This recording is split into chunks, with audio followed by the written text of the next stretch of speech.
Hey guys, tonight we slip past the torches of time and tiptoe quiet as a breeze across linen into the sandstone hush of an ancient Egyptian temple. Not the parts with pharaohs and golden chariots. No, we're heading for the shadows, past the outer courtyard, past the bustling scribes and slow-sweeping priests, until we reach the temple guards, those nearly invisible men whose entire job was to vanish in plain sight. You'll follow their silent routines, breathe their muted air, and learn what it took to earn a place among the still ones. Spoiler, you probably won't survive this. So, before you get comfortable, take a moment to like the video and subscribe, but only if you genuinely enjoy what I do here, and let me know in the comments. Where are you listening from? And what time is it where you are? Now, dim the lights, maybe turn on a fan for that soft background hum, and let's ease into tonight's journey together. You're standing at the edge of the southern gate, where two limestone jackals carved into the wall look down with passive judgment. The sun has long set, but the heat clings to your linen tunic like second skin. You're not here for ceremony. You're here for silence. The drill instructor doesn't raise his voice. He doesn't need to. His presence alone strips away your urge to talk. A former high guard. They say, one who stood so still during a solar eclipse that bees landed on his eyelids. Whether that's true or just temple legend, well, welcome to Egypt. Reality and myth braid together tighter than palm rope. He nods, and you're handed your first pair of regulation sandals. Thick leather soles softened with powdered linen, looped with woven papyrus. No buckles. Buckles are for amateurs. These are meant to hug your foot like a second heel and fall silent on stone. You slide them on and are immediately aware of your every step, every toe flex, every grain of sand that might betray you. The gate shuts behind you not with a clang, but with a whisper, like even the stone is trying to stay quiet tonight. You're led across the forecourt toward the great hypostyle hall. Columns rise like petrified reeds, massive and close-set, swallowing moonlight whole. As you walk, you're told to watch the shadows, not because someone is lurking, but because you are. Guards aren't warriors here, not in the gladiator sense. They are observers, air currents in human form. Your job, when you're fully trained, will be to notice without reacting, to follow without being followed, to vanish without ever hiding. Think ghost, but more disciplined.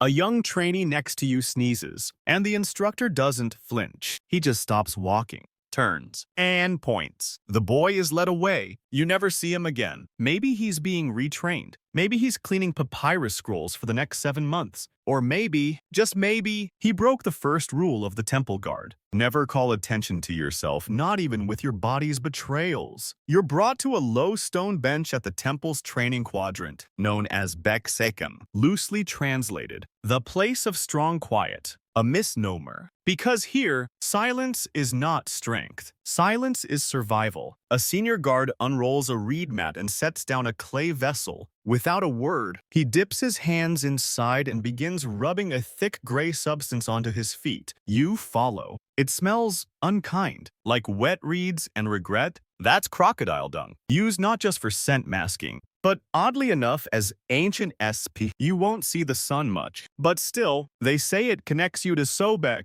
god of both rivers and unpredictability. The instructor circles behind you and flicks your ear, not hard, just enough to remind you were breathing too loudly. They make you start over. Stand. Sit. Breathe again. Only this time, match your inhale to the pace of a candle's flicker. Slow, nearly imperceptible. You fail the first 3 times. On the 4th, you almost black out. On the 5th, something clicks. Your breath vanishes into the space between spaces. You don't inhale. You dissolve. Historians still argue whether these silent breathing drills were purely practical, meant to keep guards undetected, or if they doubled as ritual purification, aligning body and soul with Mayat, the cosmic order. Some fringe theories go further, claiming this was the origin of pranayama breathing, exported to India via early trade routes. We'll let them argue. You're just trying not to snore. You're dismissed with a nod. No words, no praise, just a sliver of moonlight catching the edge of your sandal as you shuffle back toward the wall. The southern gate is closed now. You're inside. Welcome to Silent School. The hypostyle hall doesn't welcome you so much as it absorbs you. 49 columns loom like giant ribs in the belly of something ancient and watchful. Each column carved with hieroglyphs, warnings, blessings, and stories nobody dares speak aloud after dusk. This is where you train next breath work. But harder now. Inside this stone forest, every sound echoes. Even the idea of a sound feels amplified.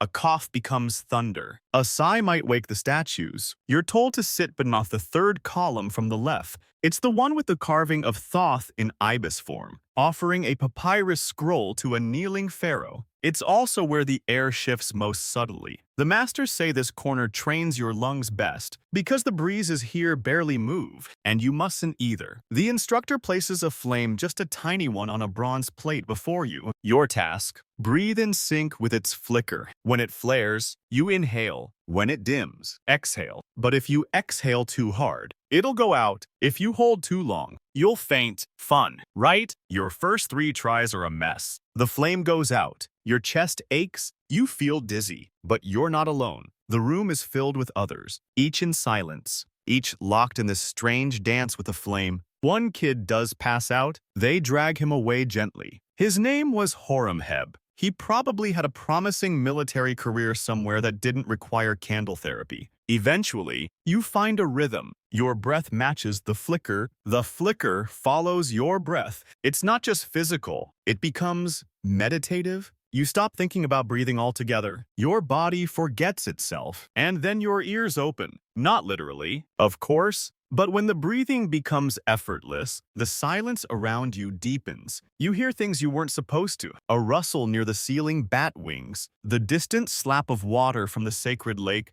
the drip of condensation on limestone, and beneath it all, the quiet hum of people trying not to exist. Historians still debate what exactly temple guards were meant to be listening for. Some say it was intruders, tomb robbers, foreign spies. Others believe it was the gods themselves, that if you learned to breathe quietly enough, the statues would speak. Fringe texts even claim that initiates heard the true breath of the temple, a soundless rhythm said to come from the stone itself, a pulse only the still could feel. You don't hear that pulse. Not yet. But something strange does happen. You catch the sound of your own heartbeat echoing in the hall.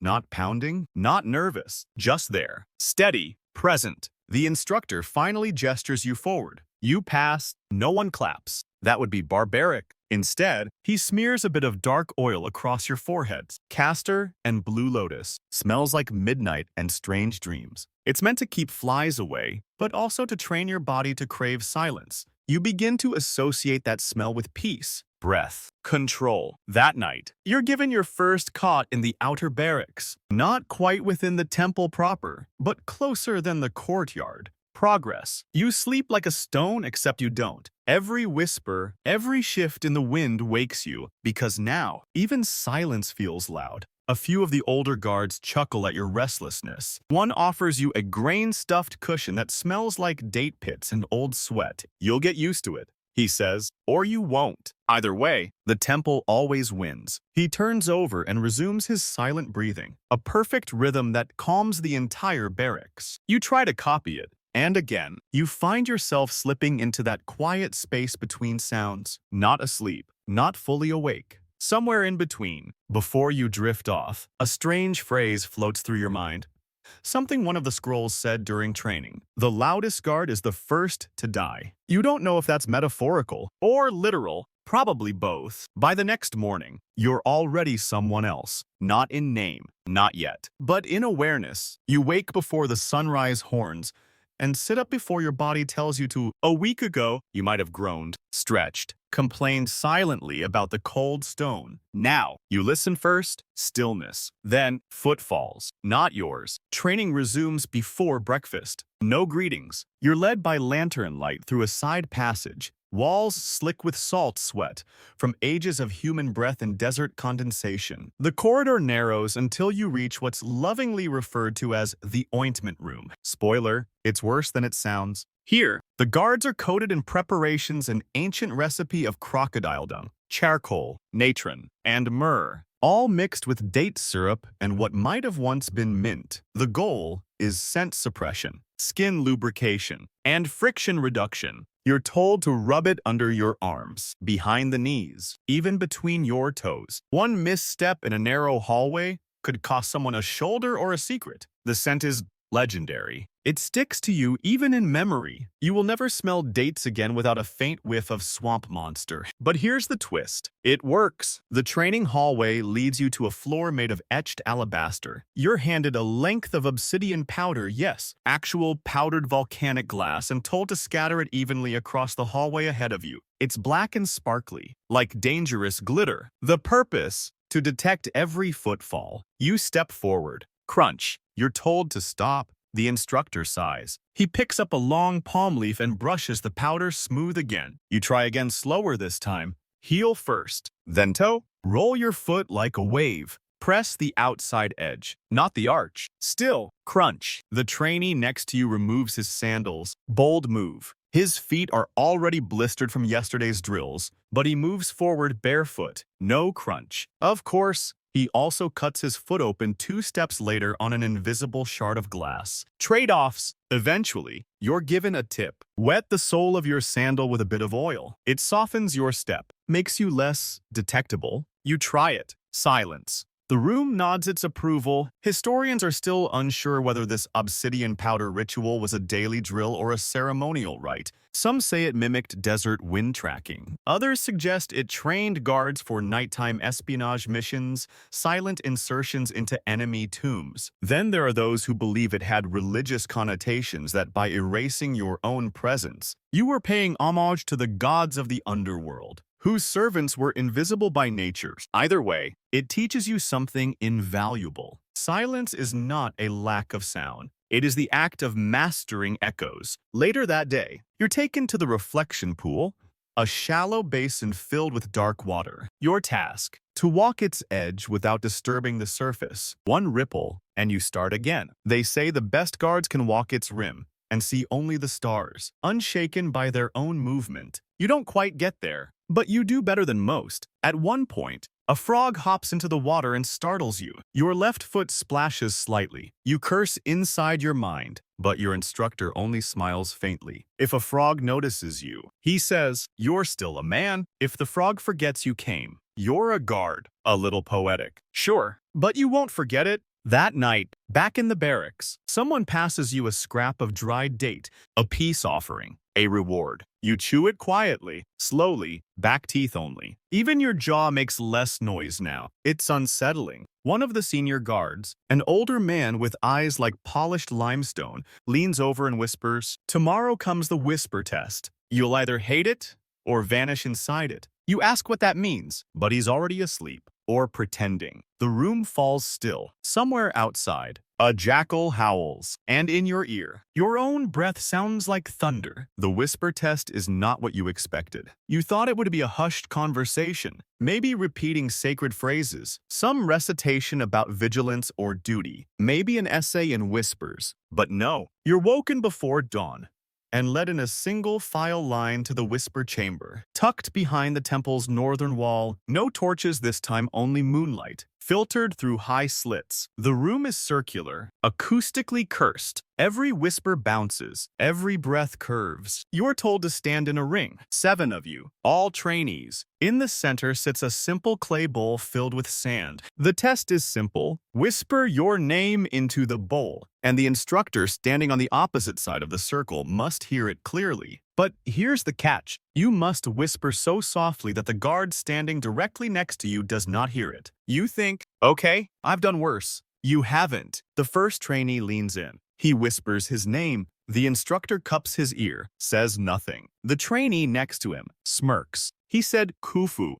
The instructor shakes his head, disqualified. The second tries. No one hears it. The instructor furrows his brow. That wasn't a name. He says, "That was a gust of wind. Strike 2. You go 5th. The bowl waits. The sand does not move. You close your eyes. Pull your breath tight into your chest. Open your lips the smallest possible distance. And whisper, not your name, but the feeling of your name. The instructor's eyes lift. Yes, you're dizzy with relief. The whisper test isn't about voice. It's about intention, the shape of breath, the direction of focus, like threading a sound through a needle and aiming it 30 feet across air dense with listening. Some guards never pass it. They become torchbearers, door tappers, gate lifters. But if you pass, like you just did, you're moved closer to the sanctum. From here on, silence isn't just practiced, it's lived. You're issued your first whisper cloth, a long strip of softened flax soaked in lavender oil and ochre,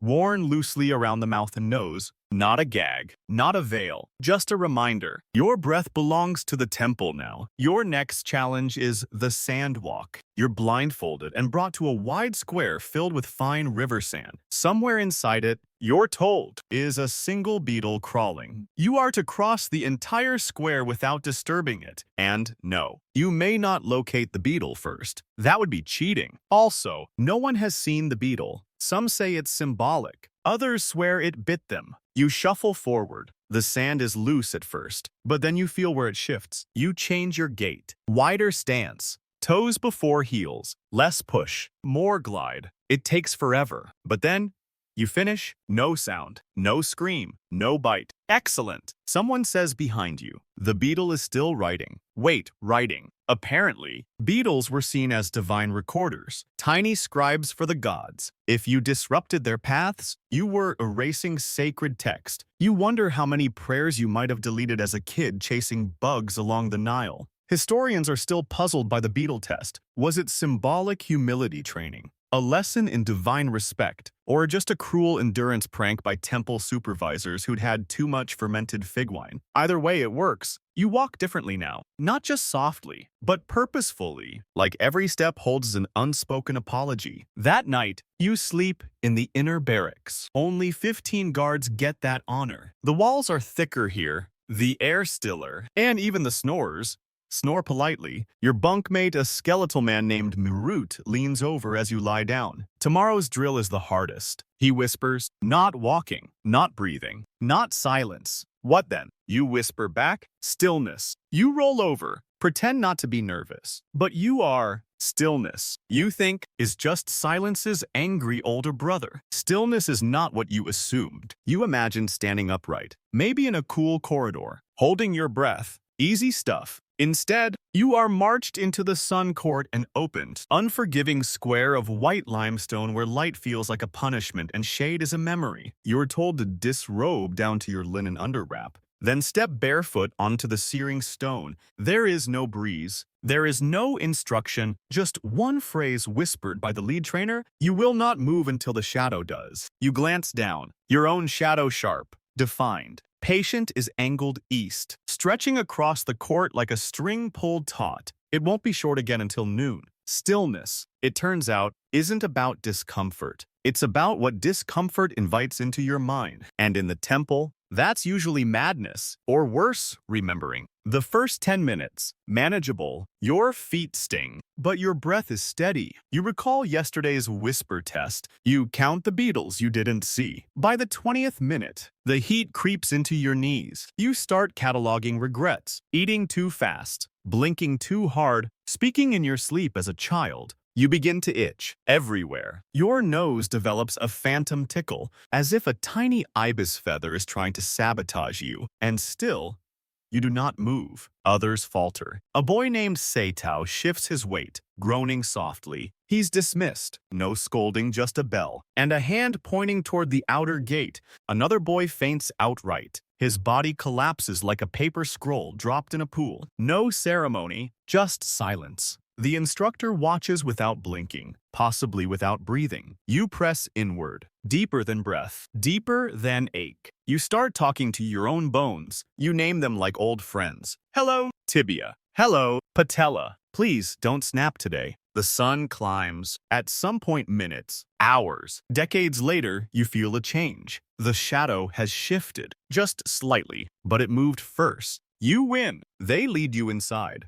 not with praise. With water, you're handed a warm gourd of barley infusions. It tastes like sleep and something slightly rotten. To help your blood remember it's alive, says the trainer. You don't argue. That night, the barracks are quiet. Even the oil lamps seem to burn more respectfully, and you are no longer a trainee. You're called an aspis now, a coiled one. A title earned through stillness. With the new title comes new duties. First up, shield training. But not the way you think. You're brought to a sandpit and handed a sycamore and papyrus shield. It's wide, but featherlight flimsy by combat standards. That's because it's not for battle. It's for silence drills. Your task: hold it against your body and move through a tight corridor of hanging chimes. If the shield touches anything or if a chime rings, you're out. No surprise. Almost everyone fails. The shield catches wind. Your elbow shifts. The papyrus edge grazes a metal bell. The tiniest chime sounds. You freeze.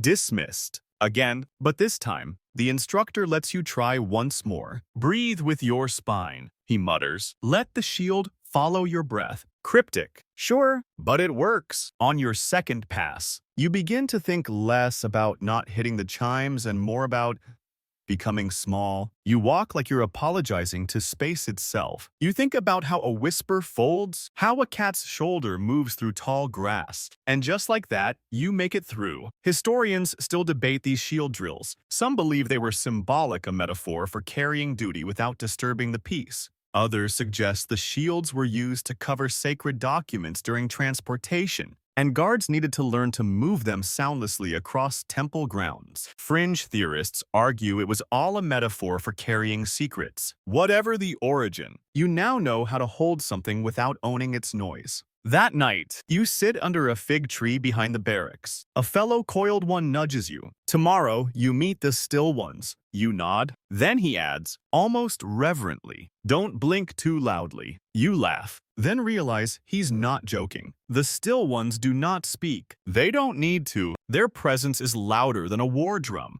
even though not one of them moves. You meet them at dusk. You're summoned through a narrow passage just behind the priest's garden, past jars of embalming oil and crates of dried sycamore bark. The scent of incense thickens as you walk lotus, myrrh, and something metallic underneath it all. The still ones sit in a perfect semicircle, backs straight, knees folded, palms open on their thighs, faces blank as untouched clay. They do not blink. They do not flinch when a fly lands on a nose. They do not scratch when a mosquito drinks from an eyelid. You try not to breathe too loudly just looking at them. The oldest of them, though, you couldn't prove that without touching him. And you wouldn't dare finally gestures. Not a full hand movement. Just the suggestion of one. A ripple at the wrist. You are to join them. You sit. You try to match their posture. And within seconds, your back starts screaming, like it's being punished for every time you slouched at a feast. You're told, though not with words, that the goal is one full lunar cycle.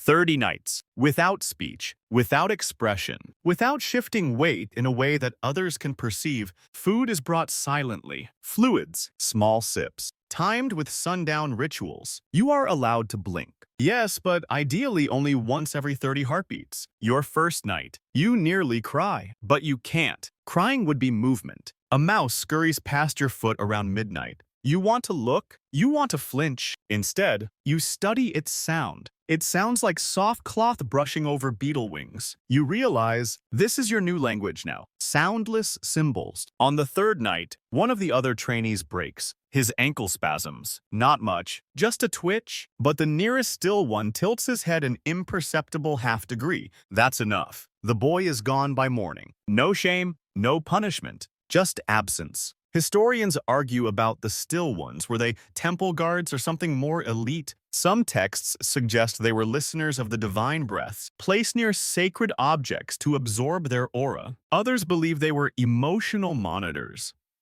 Human lie detectors trained to spot deceit by studying breath and twitch alone. The wildest theory: that still ones didn't age while seated.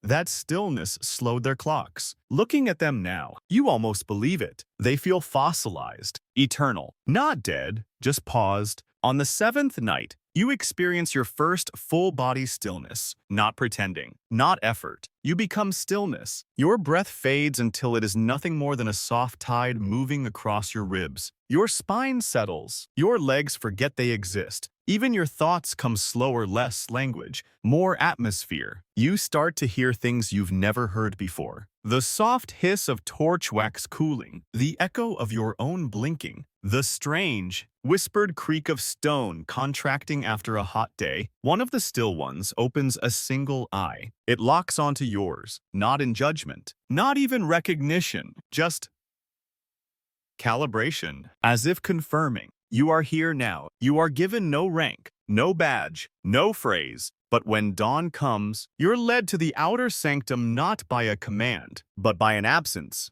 The still ones rise in unison, and you follow. That's the first time you understand how powerful it is to move without being told, to hear without being spoken to act as though the temple is moving through you. That night, someone places a folded strip of cloth beneath your cot. The linen is blackened with palm soot and embroidered with a single gold thread down its length. A silence badge. No one says congratulations. Instead, a younger trainee stares at you wide-eyed from the foot of your bed. What do they make you do next? He whispers. You lean toward him, and without a sound, you smile? They call it the moon watch. But it's not about guarding the moon. It's about becoming part of its breath. You're roused silently after midnight, handed a cloth bundle, and led barefoot through a series of corridors until you reach the roof. The temple looks different from above, smaller, quieter, as though humbled by its own reverence. The sky is vast, thick with stars, and the moon hangs low like an open eye that never blinks. This is where breath becomes ritual. You and 5 others newly accepted into the inner cohort are seated on woven reed mats, each with a polished onyx bowl placed in front of you. You're told again, without speech, to match your breathing to the reflection of the moon in the water. It's impossible. The reflection shifts with the wind. It ripples when your own breath warms the bowl, and yet, that's the point. You are to become so still, so inwardly paced, that even the moon's reflection seems steady by comparison. You inhale slowly, exhale slower, and again. But your heartbeat is too loud. Your thoughts scatter like startled birds. Your mind keeps wandering to that fig you didn't finish at supper. You blink. The moon wobbles in your bowl. Failure. By the 3rd hour, though, something changes. Your breath slows without effort. You no longer count or guide it. It finds a natural rhythm that has nothing to do with lungs and everything to do with the night itself. It's no longer about watching the moon. It's about letting the moon watch you back. Some say the moon watch was meant to align the body with lunar tides. Others claim it was how guards trained their nervous systems for long hours of surveillance. A fringe theory insists the bowls weren't for breathwork at all, but for divination interpreting ripples as signs from Thoth. But those arguments feel distant now. All you know is that time no longer moves. You're adrift in a still sea of shadow and ritual, and you don't mind drowning in it. Later, you're given a new task. Walk the perimeter of the roof without your shadow touching the inner wall. It's called moon stepping. The exercise forces you to think not just of your feet, but of your light. You must calculate every step so your own silhouette does not offend the temple stones, as if your shadow must ask permission to pass. One trainee misjudges a corner. His shadow touches the sandstone. He sighs. The instructor only says one word his first in days: return. That sigh cost him a week of outer lot guard duty. Not punishment, just recalibration. By the 4th night, you begin to dream differently, even asleep. Your breath follows the moon's rhythm. Inhale as it rises, exhale as it sets. You wake up in sync. Someone once wrote that temple guards didn't serve the priests, they serve the atmosphere. Now, you understand. You move before you're needed. Appear where the wind slows. Vanish when noise threatens. And when one of the high priests coughs during a reading, your hand is already there with a water vessel before anyone else notices. The priest doesn't thank you, but he sees you, and in the temple, that's more permanent than gratitude. By now, your body no longer waits for commands. It listens for patterns, for the tiny cues that others miss. That's how you end up here tonight, in the atrium behind the Western Sanctuary, lying flat on warm stone beneath a ceiling riddled with quiet bats. This is called shadow listening. You're not here to train your eyes. You're here to train your hearing so finely that you can tell the difference between a whisper and a pause disguised as one. The instructor dims the torchlight. The others fall silent. And then you begin listening. The bats above flutter occasionally. But that's not what you're meant to hear. You're waiting for what they call negative presence, the deliberate absence of sound, used to conceal a movement or a lie. If something vanishes into quiet too quickly, it leaves a fingerprint. And tonight, you're learning to read those fingerprints. They place two other guards on the far side of the room. They speak in a murmur. One tells a story about a priest who misplaced a scroll, blamed the servants, and never confessed. The other interrupts once, then goes silent. Your task? Identify when the lie occurred just from listening to the rhythm break. You hear it immediately. At first, there's a flow natural, fluid, but then a pause that isn't quite shaped like a breath. It's too long, too alert, too covered. That's the moment you tap twice on the stone. Correct. No reward, just a nod. A nearly imperceptible twitch in the instructor's nostrils, his way of saying you're moving toward the inner path. Some say these listening rituals train the guards for interrogations. Others argue it was about divine surveillance that by hearing lies in darkness, guards protected the temple from corruption. The fringe theory that the bats themselves were sacred informants, and guards learned their patterns to detect curses. You're not sure what to believe anymore. All you know is this. Tonight, you heard a lie land like a feather on soft linen. Later, you're handed a scroll. It isn't sacred text, it's a list of sentences. Written in deliberately confusing syntax. Your job, recite them in whispers, backwards, without faltering, without letting your tone rise at the end of a line. That would signal doubt. One sentence reads, "The flame watches what the breath forgets." You must say, "forgets breath." The what watches flame the, but whispered, in rhythm, as if reciting a spell. Your lips barely part. Your breath spills like a leak from an ancient vase. You do it cleanly. Then comes the most brutal test yet. Memorization of a movement without looking. They lead you into a long chamber with 6 stone pillars. You're blindfolded. Then you're guided once along a path that weaves between the columns. You must memorize it through your ears, your knees, your hips, the texture of the air, the angle of your ankle turn. Then retrace the path, alone, still blindfolded. You hesitate. Step forward. You breathe. Left. Curve around.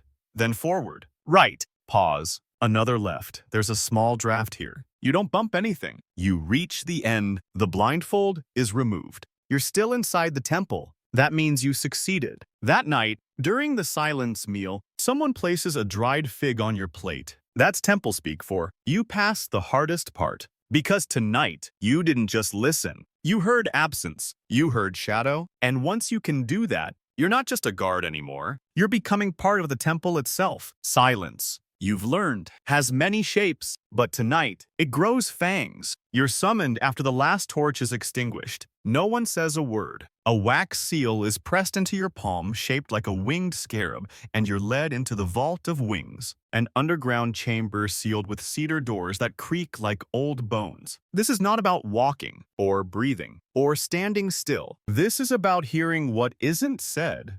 When something with claws is in the room, they close the door behind you. And now, you are in total darkness. But not alone. You hear it almost immediately. A flutter. Then a soft, rubbery scrape. Wings. Bats. Not one, not a cloud. Just a few. But their wings cut the air like threads pulled too tight. You feel a breeze, but not from wind, from movement. Your task? Lie still for 1 hour. The bats are sacred to Thoth, god of writing and unseen things. But to temple guards, they are teachers of surveillance. If a bat avoids you completely, it means your stillness has no signature. If one brushes you, you failed. Within 10 minutes, your hearing changes. You can tell which bat is older by the way its wing folds. You start identifying direction by echo delay. You can hear where your own body blocks the room's airflow. You forget what sight even means. And then, something else enters. Not a bat. Something heavy-footed, a 4-legged creature, soft padding, faint panting. You freeze. Historians believe temple guards were occasionally tested using trained desert dogs,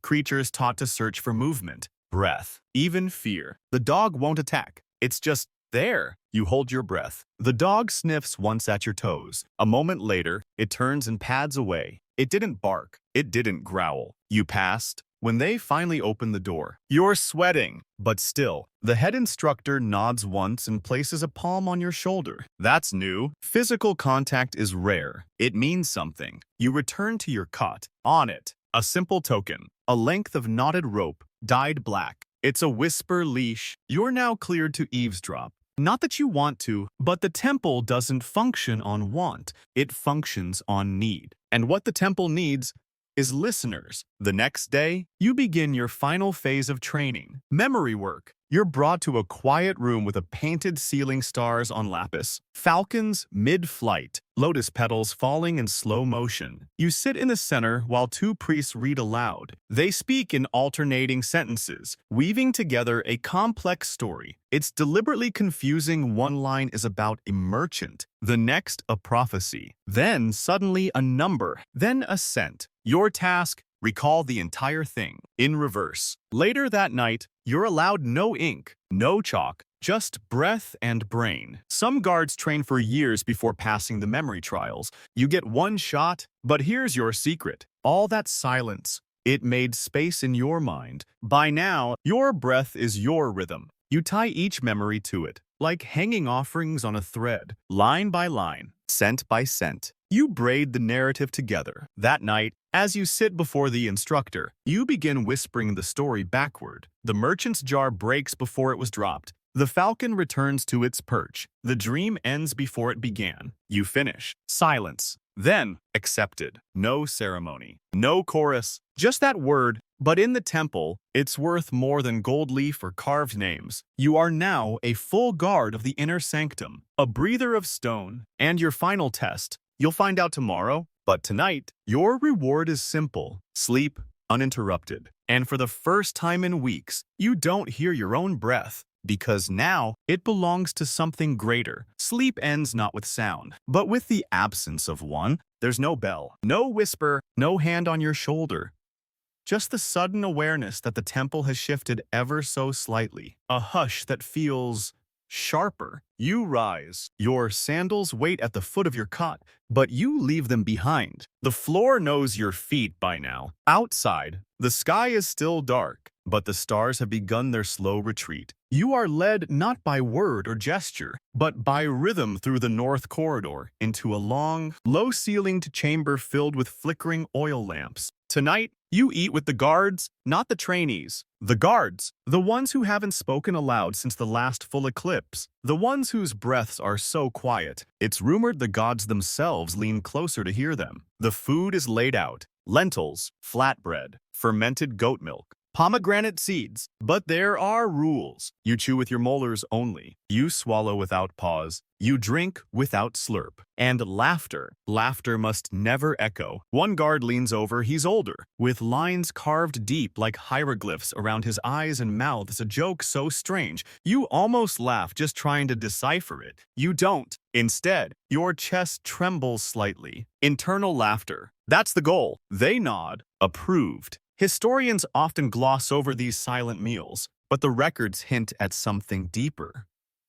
Ritual meals weren't about food. They were about control, mastery over body, appetite, and expression. Some texts say guards ate this way for weeks during festival cycles, preparing for days of watching when silence extended even into digestion. Later, you are led down a side stair, past a tapestry of Bastet chasing a winged serpent, and into a short corridor known only by whisper, the catwalk. You're told nothing. There, in the center of the corridor, lies a temple cat curled, breathing softly, eyes closed. Your task: walk past it. That's it. If the cat stirs, you return to voice training. A week, minimum. You take your first step. The floor is uneven, worn by centuries of padded paws and soft sandals. Your body tenses, but you release it. Tension is loud. Another step. The cat's ears twitch. You stop. Its chest rises, then stills. You breathe in,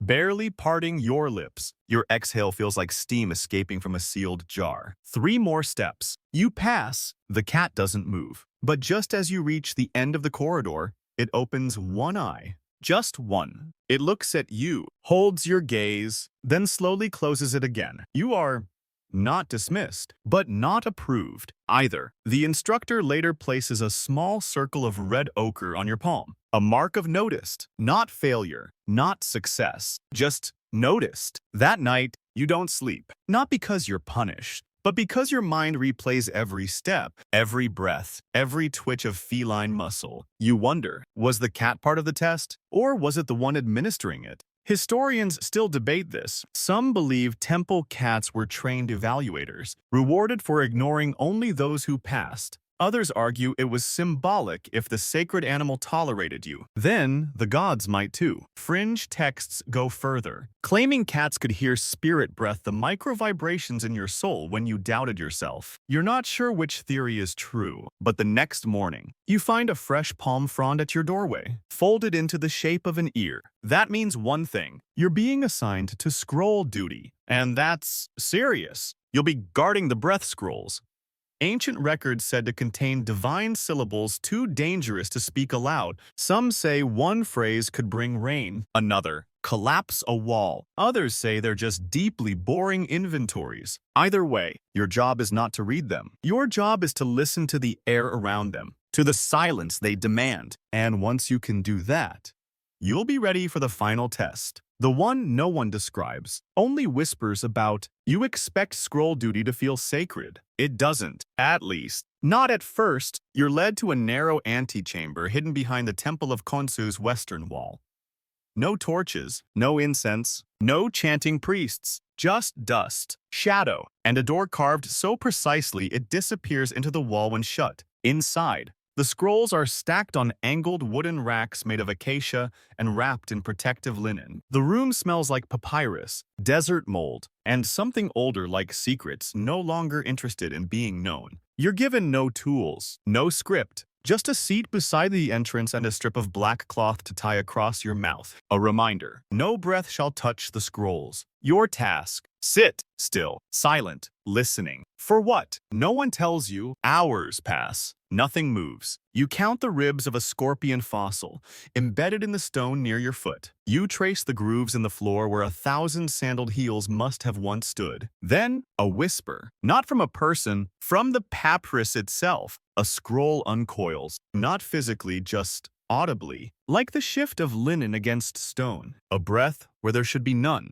You listen closer. Your own breathing is silent, but you feel it bouncing off something newly alive. That scroll is watching you or remembering you. It's said the breath scrolls contain not language, but sound a captured exhale from a god, sealed in script. Each one named not by content but by pitch. You lean forward barely. You hear something shift again. A low hum, faint as a memory. You rise, walk softly toward the center rack. There, the oldest scroll sits wrapped in dark linen. Its tag reads only, "For those who wait." You sit beside it. The air tightens. The hum stops and then begins again, but inside your ears this time, a vibration, not painful, not musical, just alert. This is your new rhythm now. You spend 6 nights with the scrolls. You stop sleeping, not from fatigue, but because your dreams begin during the vigil. You feel them forming while awake. Strange visions of sand that moves against gravity, of statues.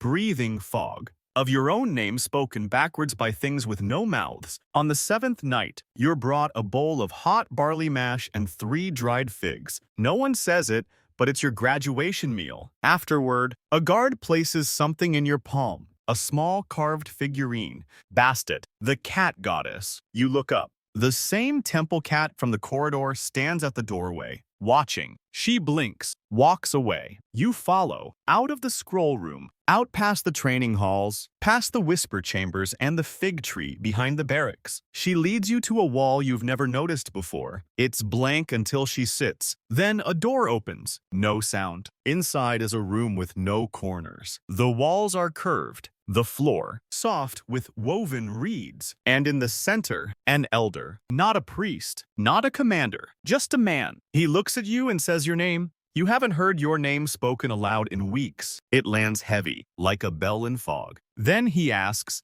"Do you remember how to breathe?" It's not a riddle, It's the final test. Because now, after everything whispers, stillness, silence, darkness, breath drills, scrolls, you must show him that breathing isn't just physical, it's ritual. You kneel, you breathe in, you breathe out once, and the room doesn't echo. It responds. A ripple across the floor, a soft change in temperature. Even the air leans closer. The elder smiles. You've done it! You are no longer just a temple guard. You are now a breath keeper. And tomorrow, the gods will call you by that name, Breath Keeper. It's not a rank you wear, not a badge you display. It's not even spoken again. From here on out, it's simply understood, like gravity, like dusk, like the hush that falls over the temple just before a sandstorm reaches its gates. Your new posting is the sanctum of silence. Few ever see it. Fewer still hear it. The room lies beneath the temple's central altar, down a staircase so tight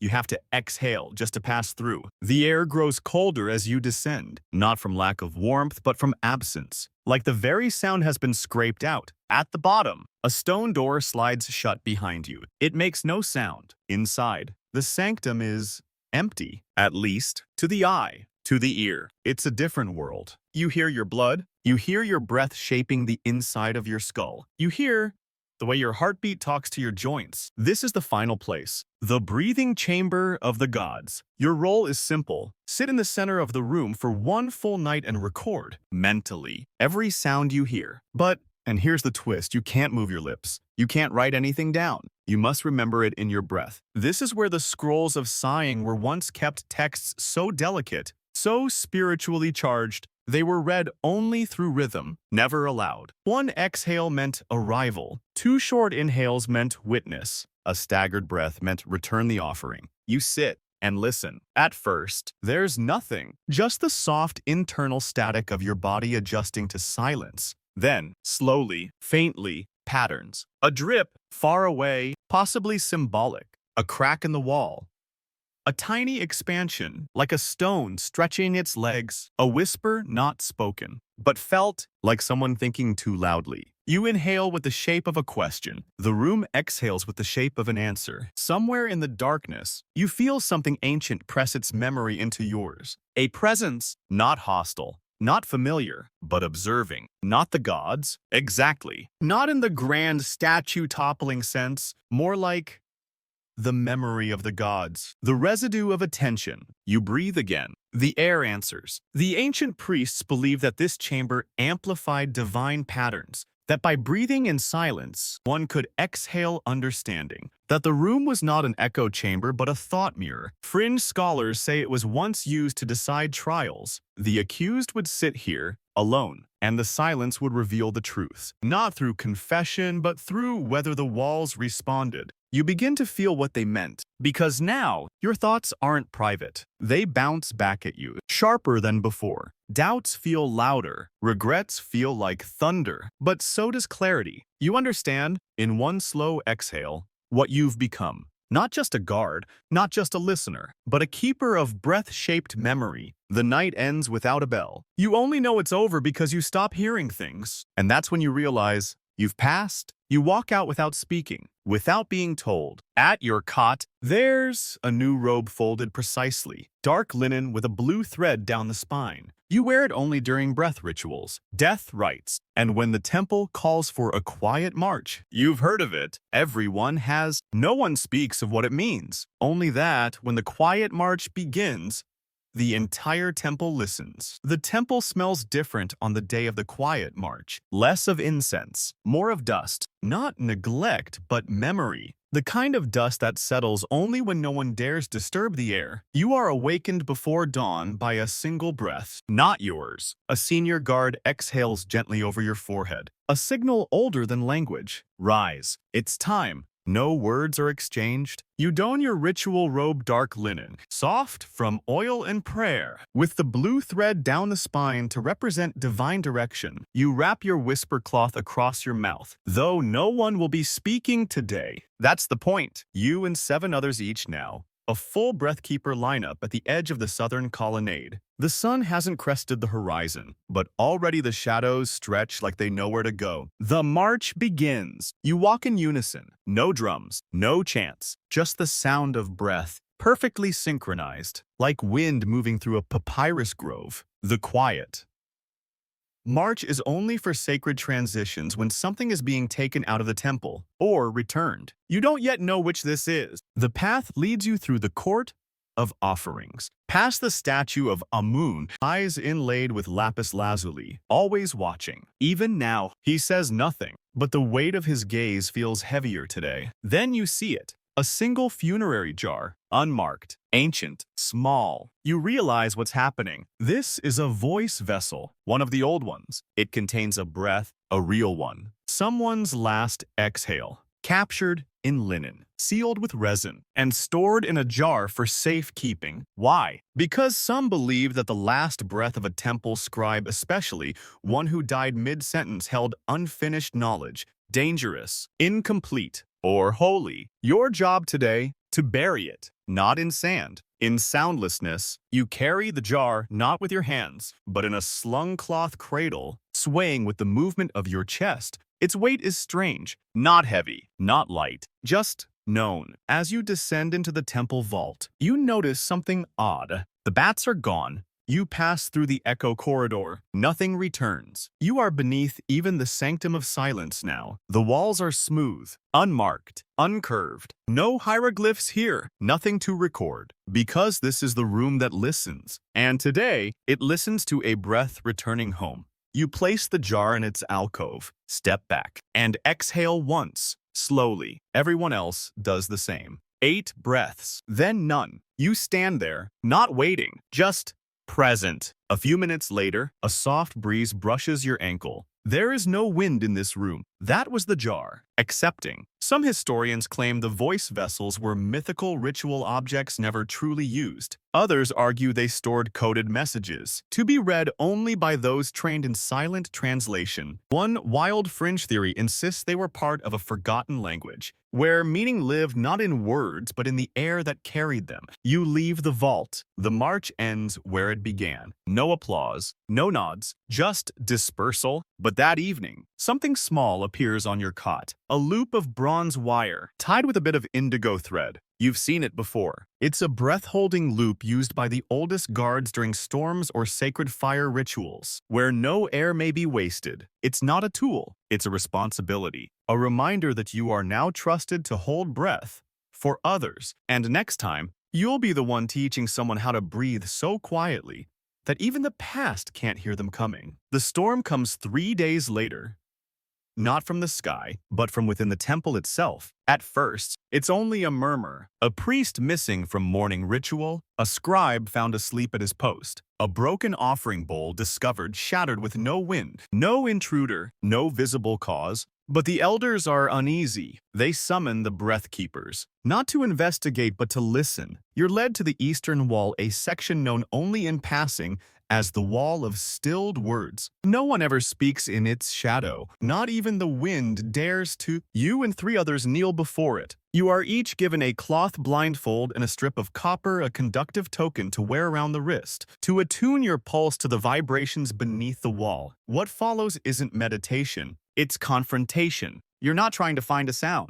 You're trying to hear why it stopped. You close your eyes, exhale, and then you feel it. The wall is not silent. It's holding silence. Like a container that was overfilled and is now leaking under pressure. Each of you hears something different. One hears a chant, looped backward. Another hears a rhythmic tapping, like someone writing the same word endlessly with a stylus made of bone. You hear breath, but not from the room, not from your fellow guards. It's yours, but not now. It's your breath from the past. A sigh you released during training. One you forgot. One that, somehow, echoed back into this stone and stayed. And now, it wants to come back. You open your mouth and feel it return. Not a ghost, not a vision, just a breath you thought was gone, folding back into your lungs. The wall quiets. The elders nod. The breach has passed. What was it? Historians wouldn't know how to record it. Scholars might argue it was a glitch in temple architecture, a sound trap accidentally triggered, or a spiritual echo displaced by a mistake in ritual timing. But the breath keepers know better. You're taught that silence accumulates, that over time,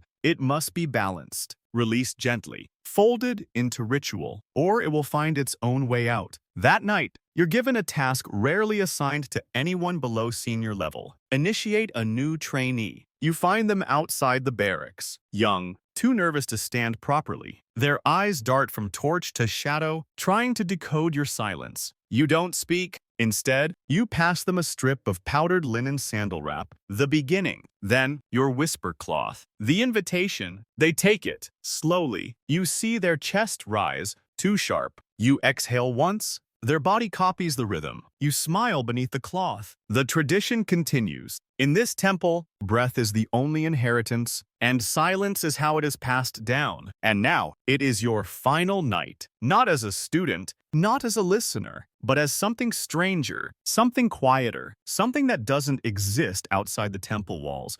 Not because it's forbidden, but because most would never believe it. You are sent, not summoned, to the upper chamber, the Tower of Echoes. No one tells you what happens there. They simply stop making eye contact as you pass. Even the cats walk in other directions. You climb alone. The staircase spirals for so long, your breath forgets how to count steps. You start measuring in exhales. 27, 32, 41. Your knees ache. Not from strain, but from anticipation. At the top, a small door stands open. Inside, no idols, no flame, no furniture, just an open room, rimmed with curved stone, and a faint breeze that couldn't possibly be natural. The moment you enter, you feel it. Your breath doesn't belong to you anymore. It echoes before you breathe.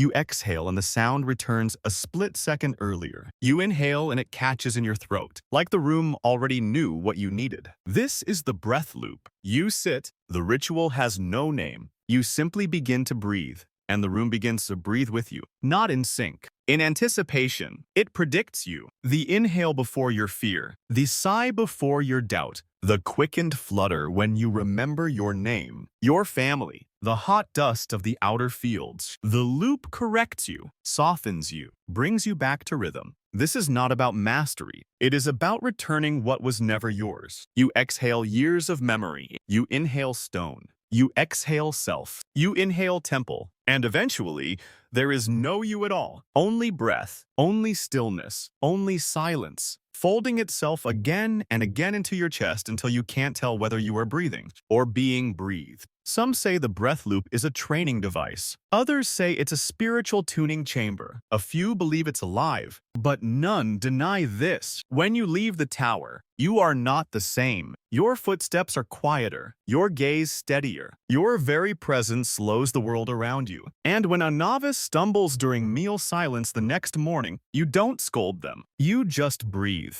Slow enough for them to find their own rhythm. That's the end, not of training, but of trying. Because now, the temple no longer teaches you. You are the lesson, the breathing statue, the memory behind the silence. And for the rest of your life, even in death, the temple will remember the shape of your breath. And now, as the sands settle and the last torch burns down to a soft, flickering coil, the temple exhales, not with force, not with sound, but with that long, patient breath you've come to recognize, the one that belongs to no one and to everyone. You are no longer walking the stone paths. You are no longer holding your breath beneath the moon or studying the curve of a cat's ear for clues. You are floating now in a space beyond walls, beyond sandals, beyond silence itself. Your heartbeat slows. Your thoughts untangle like linen drying on the line. There is no need to speak, no need to prove anything. You've listened, you've breathed, you've become the echo the temple trusts. And so, as you drift deeper into sleep, know that your breath is safe here, held gently in the chambers of time, sealed in sacred quiet, protected by the soft paws of cats and the watching silence of stone. Let your shoulders drop. Let the weight of remembering dissolve. There is no test now, no sound to catch. Only rest, only breath, only the long, gentle silence that hums beneath the sands of Egypt. And within you,